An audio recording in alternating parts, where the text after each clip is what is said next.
The first thing they did was close the gate.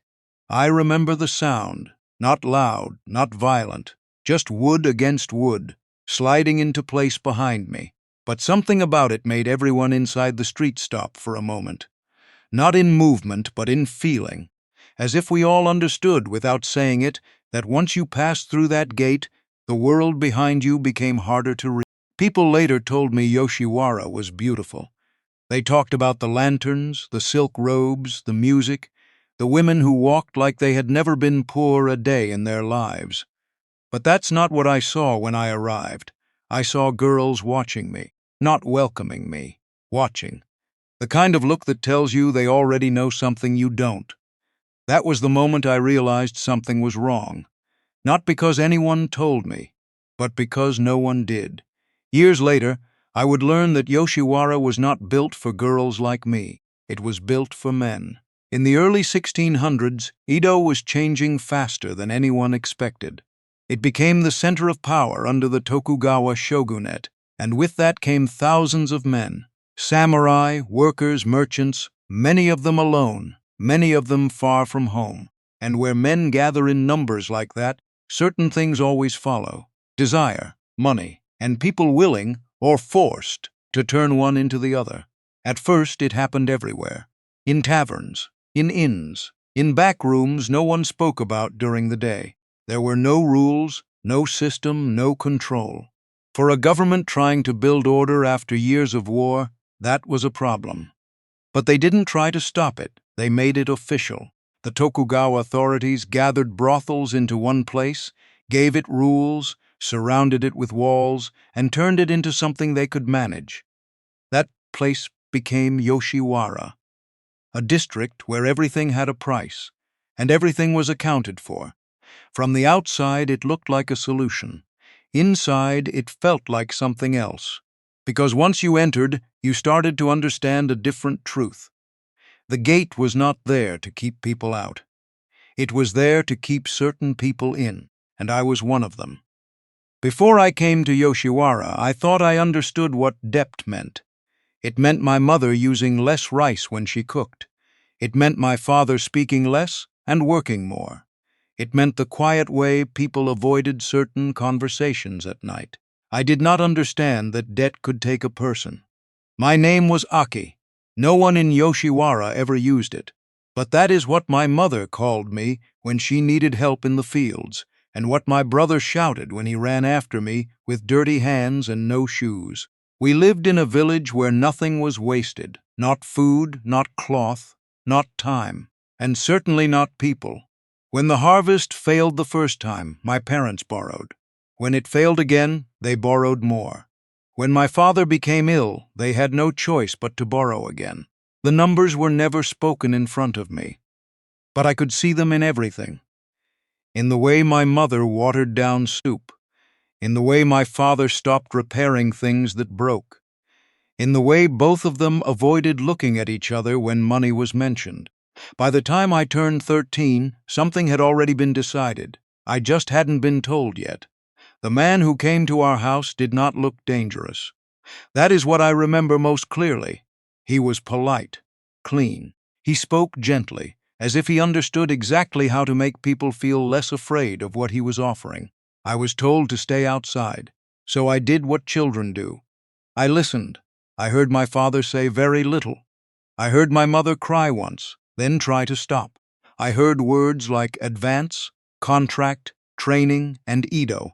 I did not understand all of them, but I understood enough.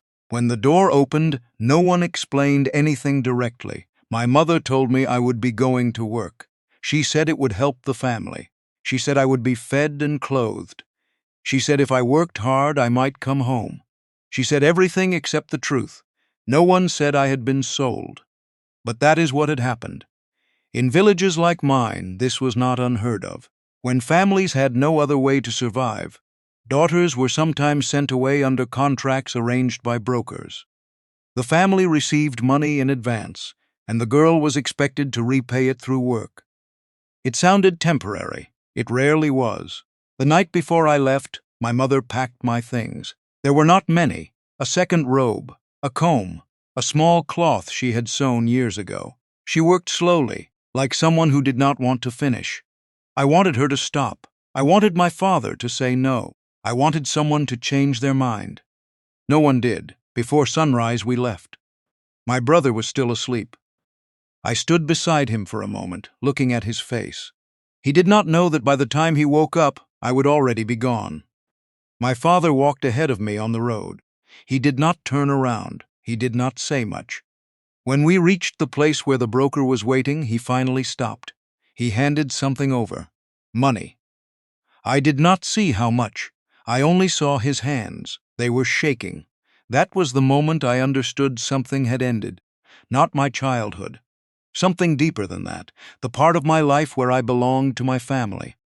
The journey to Edo took several days. At first, I still believed I was going to work. That word stayed in my head. Work meant effort. It meant time. It meant something that ended. But the closer we got to the city, the less it felt like that. The broker corrected how I walked. He told me to keep my head down. He told me not to speak unless spoken to. He told me to stop crying. Crying won't help you where you're going, he said. That was the first time anyone said something that sounded like the truth. Edo was larger than anything I had imagined. The noise alone made it feel unreal. People everywhere. Voices overlapping. Smells I couldn't name. Movement in every direction. No space to stand still without being in someone's way. For a moment, I forgot about everything else. Then we turned toward Yoshiwara. I had expected it to be hidden. Instead, people spoke about it openly. Men asked for directions. Shops nearby seemed to exist because of it. No one lowered their voice when they said its name. That was when I understood something else. A place can be accepted even when the people inside it are not. At the gate, everything became slower. There were rules, names were checked, papers were shown. The broker spoke to the guards like this was routine, like I was one of many, which, of course, I was. Inside, I saw what men would later describe as beauty. Lanterns hanging above the street, women moving behind screens, voices calling out to customers, music somewhere in the distance. But I noticed something different. The girls who looked at me did not smile. They watched. Not with curiosity, with recognition. They knew why I was there. Before I did. At the house, I was told to stand still. A woman came out to look at me. She did not ask my name. She did not ask where I was from. She did not ask if I was afraid. She looked at my face, my hands, my height. Too thin, she said. The broker answered, she'll improve. They spoke about me as if I wasn't there, or as if it didn't matter that I was. That was when I understood what I had become.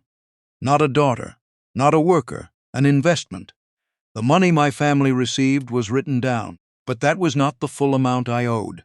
Everything after that was added. Food, clothing, bedding, training. Even mistakes had a cost. The debt did not stay the same. It grew, and it was designed to. No one explained that to me on the first day. They didn't need to. I would learn it slowly. That evening, they took my clothes.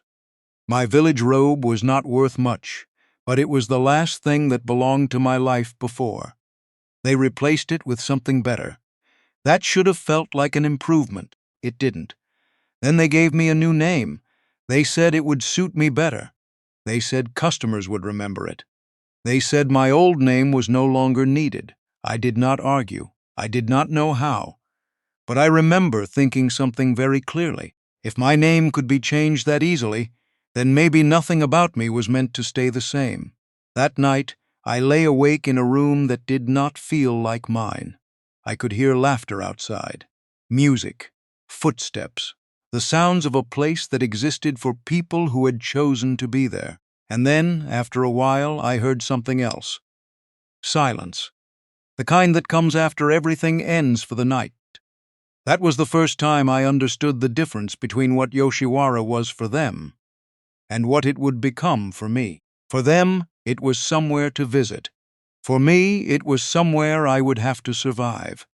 The first thing Yoshiwara taught me was that beauty could be organized. Nothing there was accidental. The lanterns were placed where men would see them first. The women sat where the light made them look softer. The music came from rooms that customers passed before they reached the houses. Even the street itself seemed designed to make a man feel that he had entered somewhere special. Later, I learned that this was part of its power. Yoshiwara was not only a place where men bought pleasure, it was a performance. Every night the district dressed itself for them. By day it looked different. Without the lanterns, the streets were narrower. The buildings looked older. The women looked more tired. Servants carried water. Younger girls swept floors. Older women inspected robes, checked accounts, corrected posture, and reminded everyone that the night would come again, whether we were ready or not. That was when the real work happened. People outside imagined women in Yoshiwara simply waited for customers. They did not see the hours before the waiting. They did not see girls learning how to walk in heavy robes without stumbling. They did not see them practicing how to kneel, how to bow, how to forsake, how to laugh softly, how to listen as if every man was interesting. They did not see the older women teaching us which words to avoid, when to lower our eyes, when to flatter, when to stay silent. A girl had to learn quickly, not because anyone cared about her future, because mistakes cost money. In Yoshiwara, everything had a rank. The houses had ranks.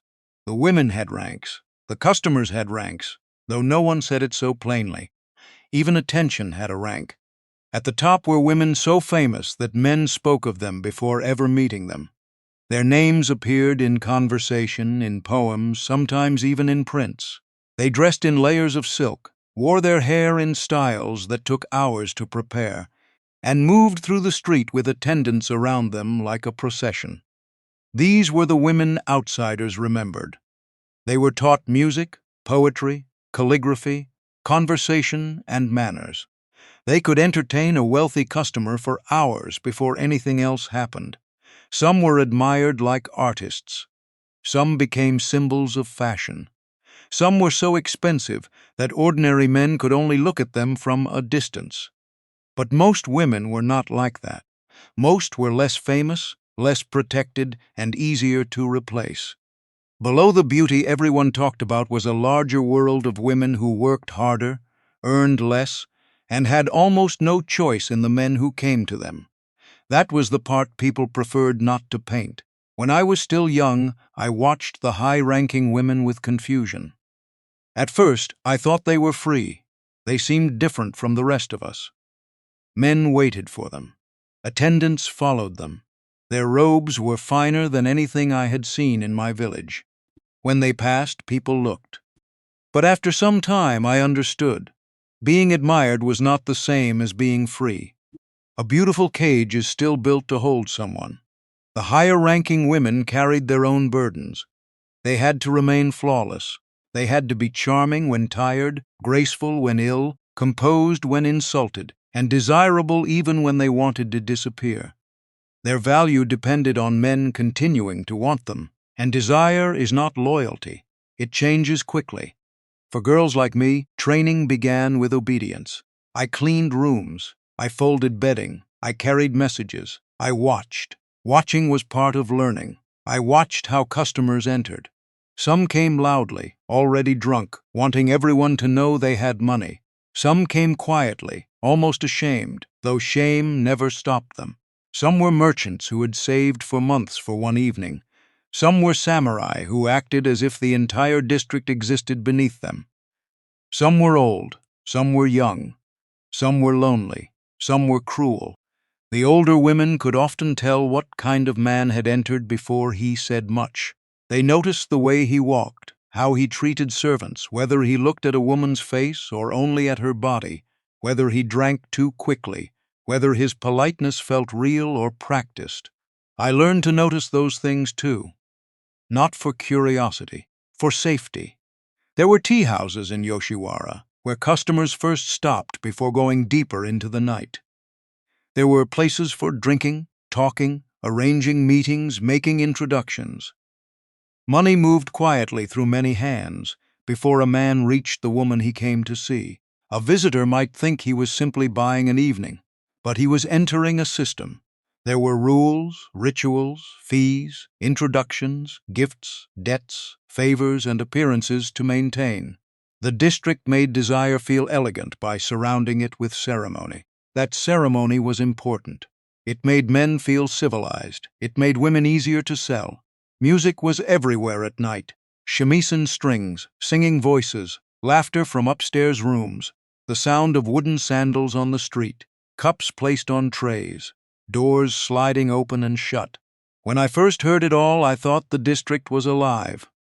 Later, I thought it sounded more like machinery. Every person had a function. The cooks prepared food. The attendants dressed women. The younger girls watched and learned. The brothel owners counted money. The customers drank and chose. The women performed. And the gate remained where it was, always there, always reminding us that the world outside had not disappeared. It had only become difficult to reach. Sometimes artists came through the district. They looked carefully at everything, the curve of a sleeve, the angle of a woman's face, the way lantern light fell against a screen. Some of them made prints that traveled far beyond Yoshiwara. People who had never entered the district saw those images and imagined they understood the place. But a picture can only show what someone chooses to see. In the prints, women looked elegant. They did not look exhausted. Their robes were perfect. Their debts were invisible. Their faces were calm. Their fear had no color an artist could carve into wood. That is how Yoshiwara became famous. Not only through men who visited, but through people who turned the district into an image, a beautiful image, a profitable image, an image that hid almost everything that mattered. Still, I cannot say there was no culture there. That would be too simple. There was music, there was poetry, there was fashion, there was performance. There were women with real skill, intelligence, wit, and discipline. Some could hold a conversation better than any man in the room. Some knew literature, songs, games, and manners that took years to master. Yoshiwara shaped the culture of Edo. That is true, but it shaped that culture using women who often had no power over their own lives. That is also true.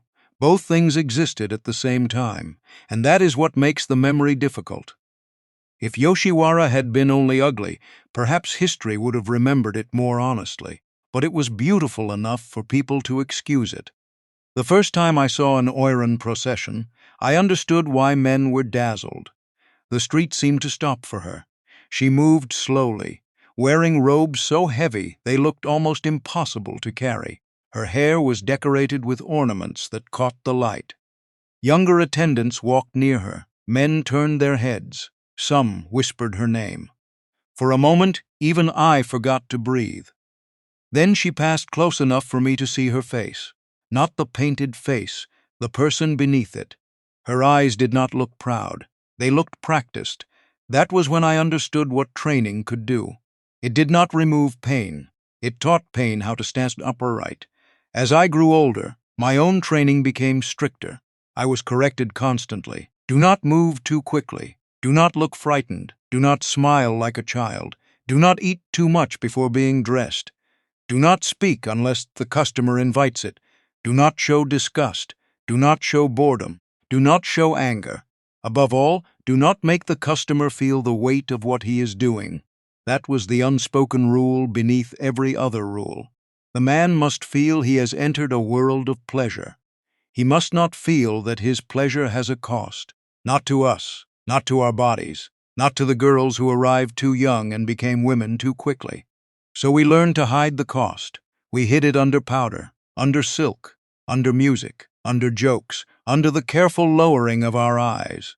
At night, when the district was full, Yoshiwara could look almost unreal. Lanterns glowed along the street.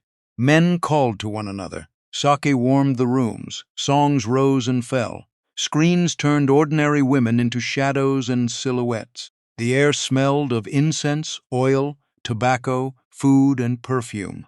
A man walking through it might believe he had escaped the real world. But we had not escaped anything. We were the real world beneath his dream. There were moments when kindness appeared, not often from customers, more often from women. A girl fixing another girl's hair before the older woman noticed it was uneven. Someone saving a small sweet from a tray. A warning whispered before a difficult customer arrived. A hand briefly touching your sleeve after a bad night, saying nothing because words were dangerous, but saying enough. Those moments mattered. They did not save us.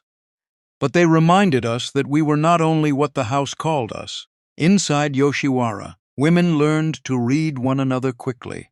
Who was sick, who was afraid, who had lost hope, who was pretending well enough to survive, who needed food, who needed silence. There were friendships there, though friendship in such a place was fragile. A girl could be moved to another house. A woman could fall ill. A debt could grow. A customer could become possessive. The brothel owner could decide that affection between women made them careless. So even friendship had to be careful. Everything had to be careful. By the time I was old enough to understand the whole system, I no longer asked why the gate was guarded. I knew Yoshiwara depended on movement in only one direction. Men came in and went out. Money came in and stayed. Women came in and became debt. That was the balance on which the district stood. People outside called it entertainment. Officials called it regulation. Artists called it beauty. Brothel owners called it business. But for us, it was daily life. Wake, wash, learn, dress, smile, serve, endure, sleep if there was time, then begin again.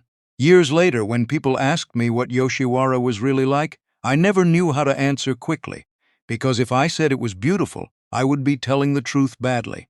If I said it was cruel, I would be telling only part of the truth. So I would tell them this. Yoshiwara was a place where culture and suffering shared the same room, and most people only paid attention to the culture. The longer I stayed in Yoshiwara, the more I understood why the district needed beauty. Without beauty, people might have seen it too clearly.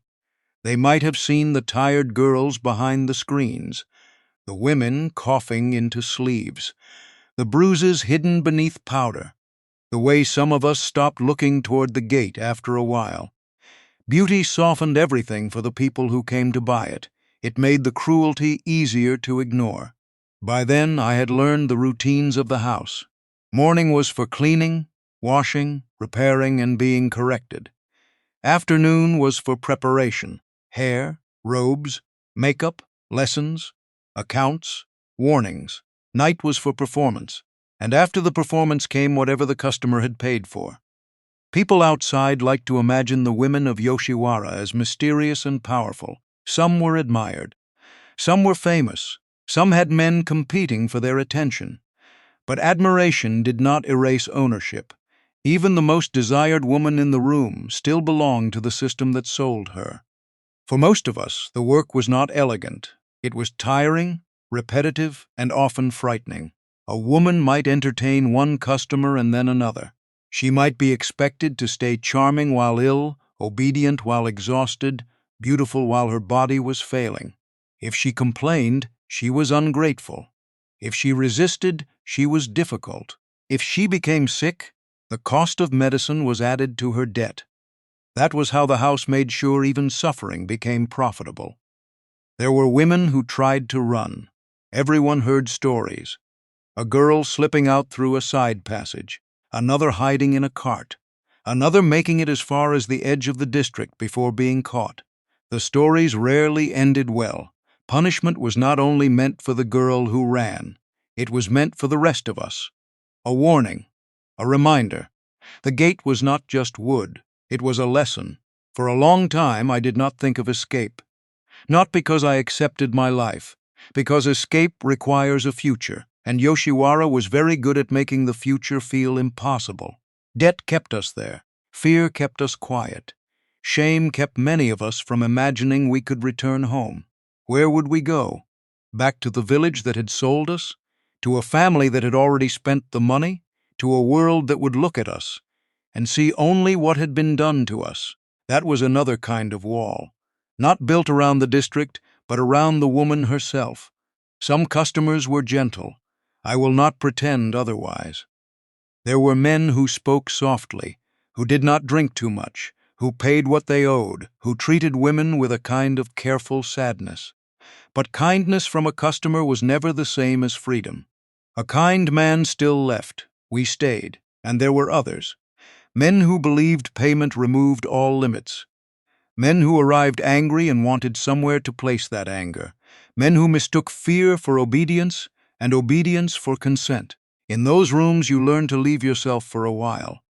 Not fully, never fully, but enough to get through the night. You watched the lamp. You counted sounds outside the room. You focused on the pattern of the screen. You told yourself that morning would come because morning always had. That was survival too. Not brave, not beautiful, just survival. The older women knew when a girl had crossed some invisible line inside herself. They could see it in the face. The eyes stopped asking questions. The voice became quieter. The body moved correctly, but something had stepped back from it. No one called it by a name. There was no time for names. There was work to do. Sickness moved through the houses easily. A cough could become fever. Fever could become weakness. Weakness could become another debt. Some women hid illness as long as possible because being too sick to work did not mean being cared for. It meant becoming less useful. And in Yoshiwara, usefulness was the closest thing many women had to safety. There were diseases people whispered about but rarely discussed openly. There were pregnancies that brought fear instead of joy. There were attempts to end them in dangerous ways because a child could ruin a woman's value, complicate her debt, or simply be impossible to keep. Some women survived those attempts. Some did not. Death was not rare enough to shock the house. That is one of the things I still find hardest to explain. The first time someone died, I expected the world to stop. It did not. The rooms were cleaned. The bedding was changed. The accounts were adjusted. The night continued. Customers still came. Lanterns were still lit. Music still played. A woman could disappear from the house, and by evening the district looked almost the same. That was when I understood how large Yoshiwara really was. Not in streets, in appetite. It could swallow one woman and remain hungry. Years later, I heard people speak of women like us as if we had chosen a romantic life. They imagined silk, poetry, secret lovers, moonlit rooms, tragic beauty. They did not imagine the accounts book. They did not imagine the girls who entered too young and grew old too quickly. They did not imagine a woman calculating whether she was more afraid of the customer waiting upstairs or the punishment that would come if she refused him. They did not imagine how ordinary cruelty becomes when everyone benefits from not seeing it. That was the worst part, not that evil men existed. Evil men exist everywhere. The worst part was how normal the system became. The broker who brought the girl, the family that accepted the money, the official who permitted the district, the guard who watched the gate, the customer who paid, the artist who painted the beauty, the city that praised the culture, the house that counted the debt. Everyone touched the system somewhere. Almost no one called it what it was. There were still moments when Yoshiwara looked beautiful to me. I hated that. On certain nights, after rain, the lanterns reflected in the wet street, and the whole district seemed to glow. Music drifted through the air. Robes moved like color through shadow. For a moment, I could understand why outsiders were enchanted. Then a girl would cough behind a screen. Or an older woman would snap at someone to hurry. Or a customer would laugh too loudly from an upstairs room. And the spell would break. Beauty was real. But it was not innocent. The most famous women in the district were treated almost like legends. Men paid fortunes to meet them. Their clothing set trends. Their faces appeared in prints. Their names traveled farther than they ever could. But fame was another kind of pressure. A famous woman could not look tired. She could not age too quickly. She could not lose her charm. She could not become too human. The world wanted her image, not her truth. I once knew a woman who had been admired by half the district. Her name in the house was Sayo. She was older than me, though not old. No woman in Yoshiwara was allowed to feel young for very long. Sayo had taught me how to fold a robe properly. She had once given me a piece of dried fruit when I was new and still crying in secret. By the time I understood the house, she had already begun to fade. Not in beauty, in strength. She still painted her face, still smiled, still knew how to make men feel clever, but after customers left, she would sit it longer before standing. Sometimes her hand shook when she removed her hair ornaments. One morning, I found her staring at her reflection. Her makeup was only half finished. She looked at me through the mirror and said, very quietly, "Do you remember your mother's voice?" The question surprised me. I tried to answer, but for a moment I could not hear it clearly in my mind. That frightened me more than anything that had happened that week. Sayo saw my face and looked away. "That is how this place wins," she said. "Not by killing everyone quickly, by making the outside world harder to remember." After that, I tried to hold on to small things: the sound of rain on my village roof, the smell of rice cooking in my mother's pot, my brother's hand in mine, the road before Edo, my old name. But memory is not a box you can lock. It leaks. The house fills the empty places. A woman learns new songs, new gestures, new ways to speak. Customers call her by the name the house gave her. Other women call her that name too. Eventually, even kindness arrives under the false name. And one day, when someone asks who you were before, you need a moment to remember. That is a quiet kind of death, not the one that ends breathing, the one that leaves a body working. There were women who tried to protect the younger girls from learning too quickly. They would send them away before certain customers entered. They would distract them during arguments. They would soften the truth when possible. But Yoshiwara educated everyone eventually. No one remained innocent there, because innocence had no function. A new girl might arrive believing she would work for a few years and go home. Within months, she understood that going home was not a plan. It was a story adults told children to make the first goodbye easier. Still, hope did not disappear all at once. Sometimes a customer promised to buy a woman's freedom. Sometimes a woman believed him. Sometimes he meant it. Often he did not. A promise made after wine is worth very little by daylight. Even when a man did pay to take a woman out, people called it freedom too easily. Where did she go? Into his household, into another kind of dependence, perhaps gentler, perhaps not.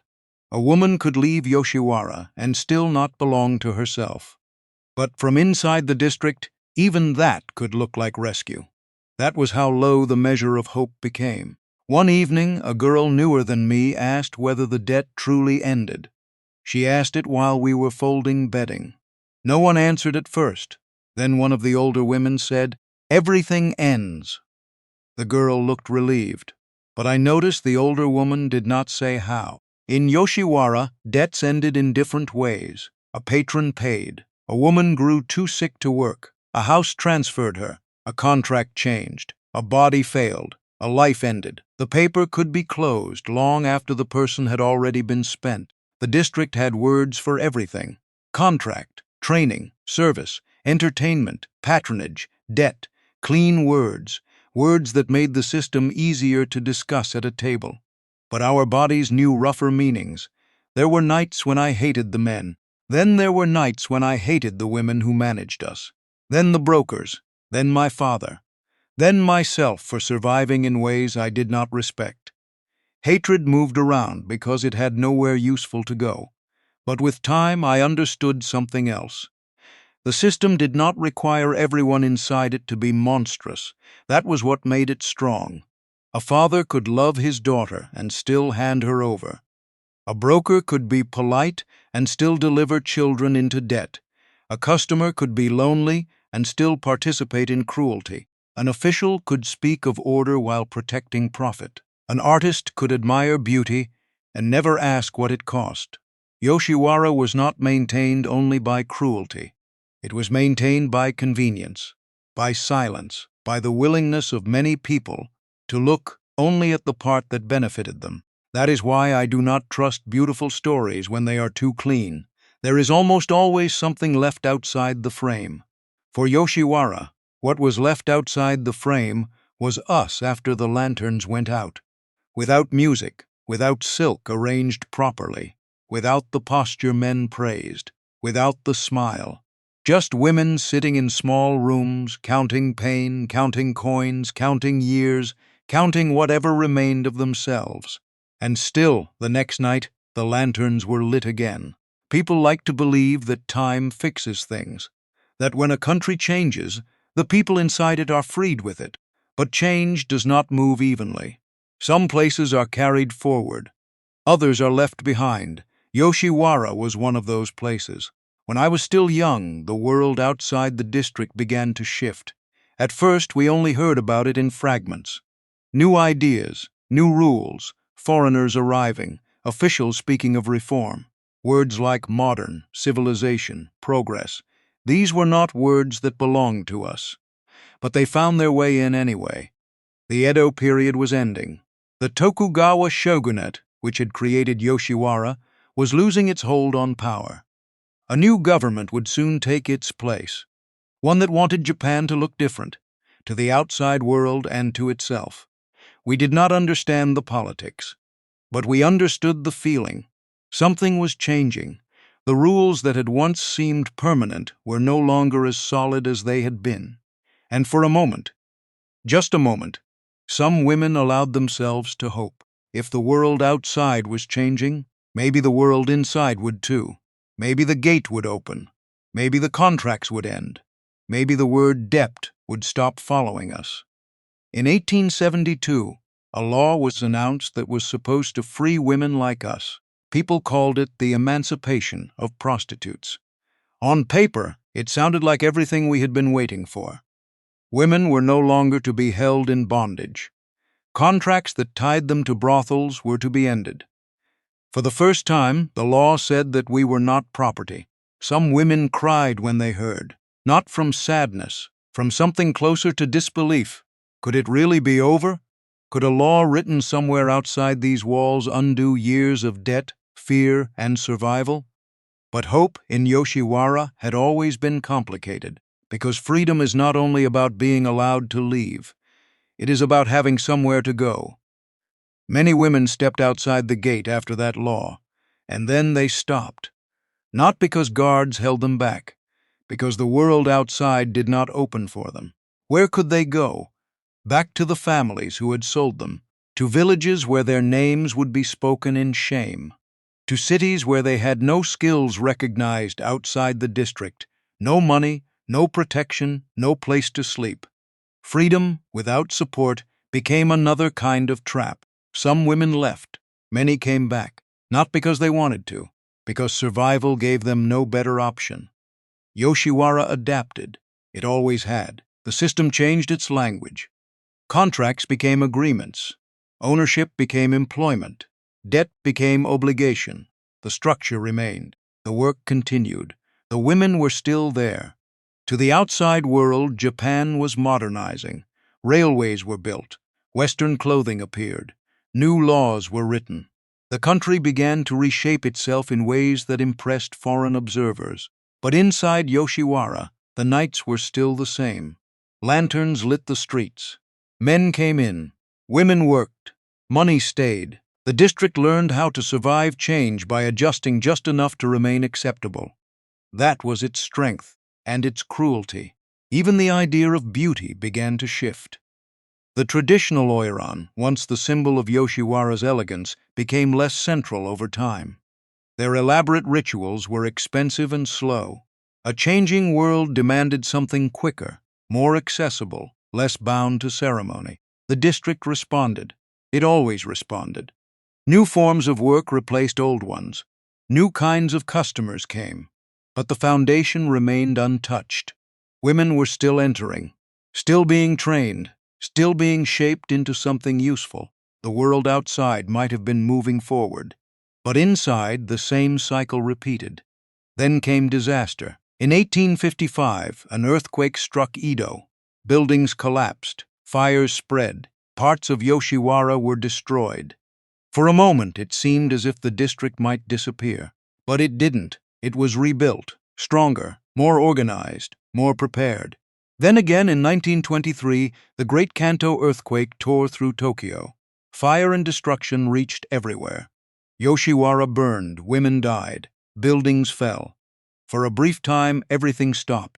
And then, once more, it began again. Rebuilt, reopened, repopulated. Because demand had not disappeared, and as long as demand remained, something like Yoshiwara would always find a way to exist. War came later. Bombings, fear, hunger. Tokyo burned again in 1945. By then, I was no longer young. I had seen enough to understand what would happen next. Destruction did not end systems like this. It reset them. After the war, the old names changed again.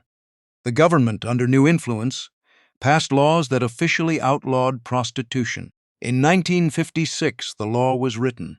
By 1958, it was enforced. On paper, the system that had defined Yoshiwara for centuries was finally gone. No more licensed red light districts, no more official brothels, no more contracts like the ones that had brought girls like me inside those walls. It sounded like an ending. But endings are rarely that clean. The work did not disappear. It changed shape.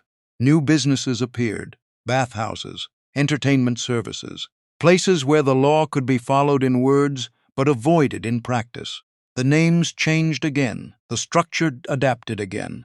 The women were still there, just under different terms, different language, different promises. By then, Yoshiwara itself was no longer what it had been. The district still existed in name, but the world that had created it, the rigid system, the controlled entry, the formal hierarchy, had faded.